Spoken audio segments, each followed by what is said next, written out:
Hi, this is Suzanne. Thank you for considering my house and cat sit. I live in Old Northeast St. Pete, and I wanted to give you a rundown of all the information about my neighborhood, the house, my cat, and any quirks. So I wanted to start outside. I live in Old Northeast St. Pete, but I am about a half a block from 4th Street. So please be aware that there is some traffic noise. Parking available is on the street. There is no off-street parking available. If you're going to park a car on the street, please park close to the car in front of you so that we can maximize parking for the neighbors. About 5 blocks that way is Coffee Pot Bayou and the series of waterfront parks that are one of the best features of St. Pete. So it's a great neighborhood to live in. I've been here about 17 years. I know all of the neighbors. Many of them are close friends. So they will all be watching the comings and goings in the house. I'll give them your names, and don't be afraid to reach out, introduce yourselves, and say hi. Coming towards my house, I have a big front porch. Great place to sit. I have some rocking chairs on the front porch, beautiful to sit on a lovely evening.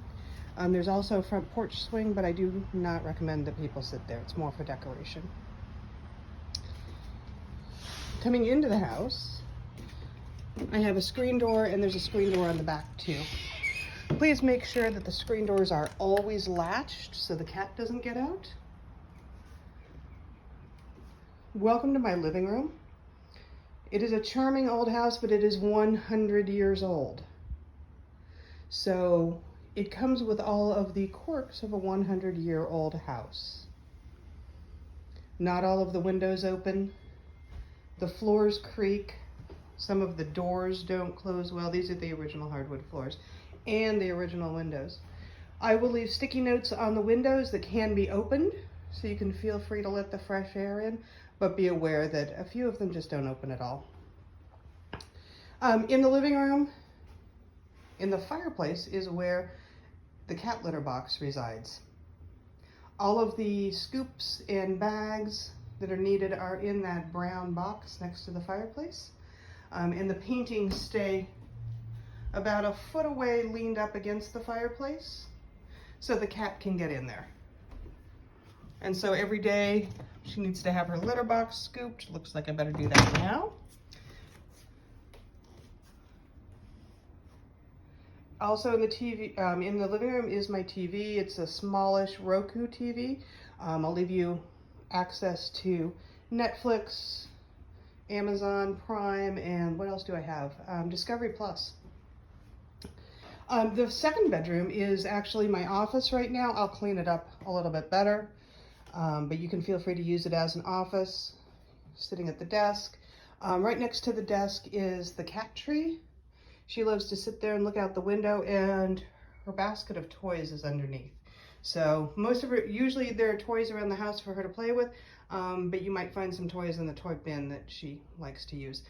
She also has some scratching pads around the house. So that's the office. Oh, 2 sitting chairs that are nice for sitting and reading. This chair in the corner, that ugly covered throw, actually is a kitty cat blanket over a heating pad. In the winter, I leave the heating pad on low for her, and this is usually where she sleeps at night. Next to the office is the only indoor bathroom. It's a small bathroom. Few quirks. This is the only shower in the house, and the clawfoot tub requires some mobility and dexterity to get into. Getting in and out of the tub, please make sure to grab the sides with both hands, and then it's a big step up and over to get in the tub. Let's see, corner toilet, please don't flush any tampons or pads or diapers or towels. Really anything other than a usual amount of toilet paper and human waste down the toilet. Let's see, next to the bathroom is my bedroom. And I don't have a guest room, so you'll probably be sleeping here. I will leave clean bedding for you in the bedroom. I have a brand new Satva mattress and lovely Brooklinen sheets. They're wonderful, so I hope you'll be comfortable. This is the dining room, which I have never used as a dining room. Currently, I've been using it as a yoga room So I do not have an indoor dining table, please be aware of that. But I do have a great space for yoga, meditation, exercise in the house. Here's the thermostat. I do not have central heat. So if we have a cold snap, there are some space heaters for you to use. Of course, I do have central air, and so that's available at all times. And then finally, from the dining room, we'll head back into the kitchen. A few things to be aware of in the kitchen. I do not have a dishwasher. Oh, and there's Ellie, and she's talking.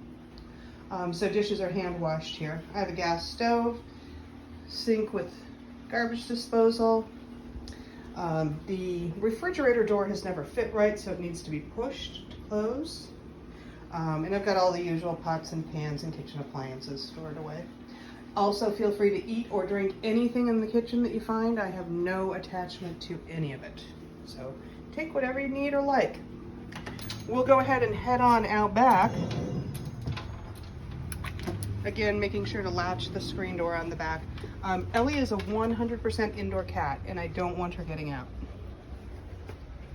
On the back deck, if my bike is here, feel free to write it. I'll leave you the code for the lock.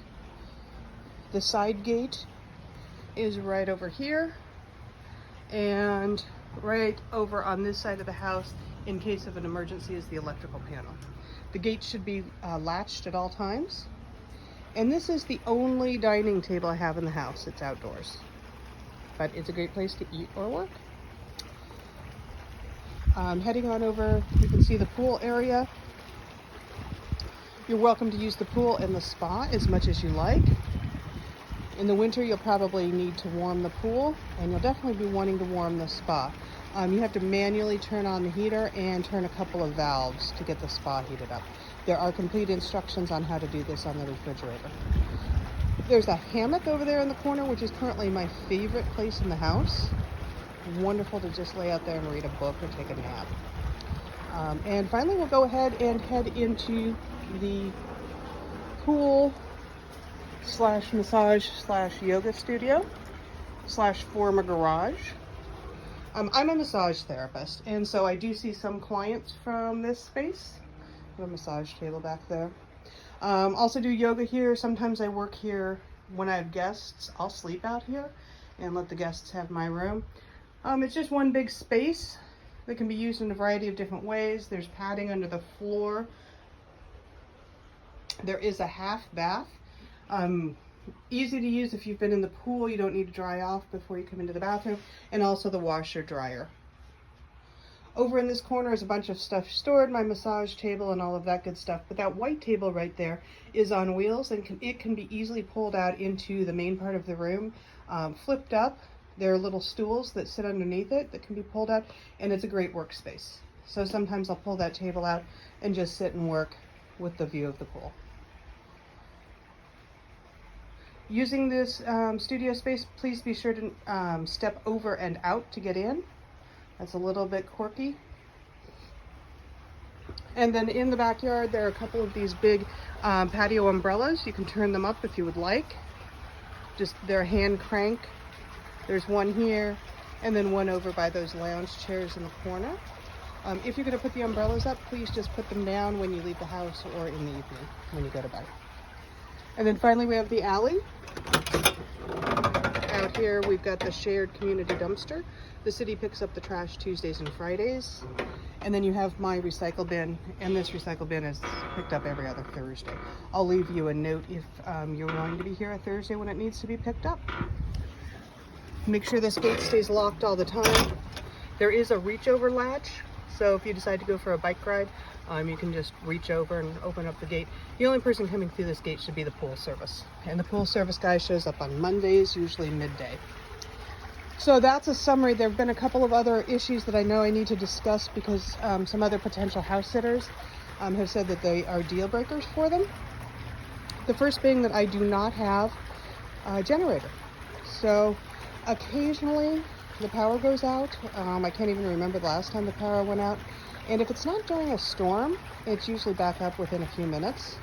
But I do not have a backup generator. So if it is absolutely imperative that you have electricity 100% of the time, this is not the house sit for you. There is no secondary fence around the pool. So again, if being around a pool is a concern, yeah, this is probably not the house sit for you either.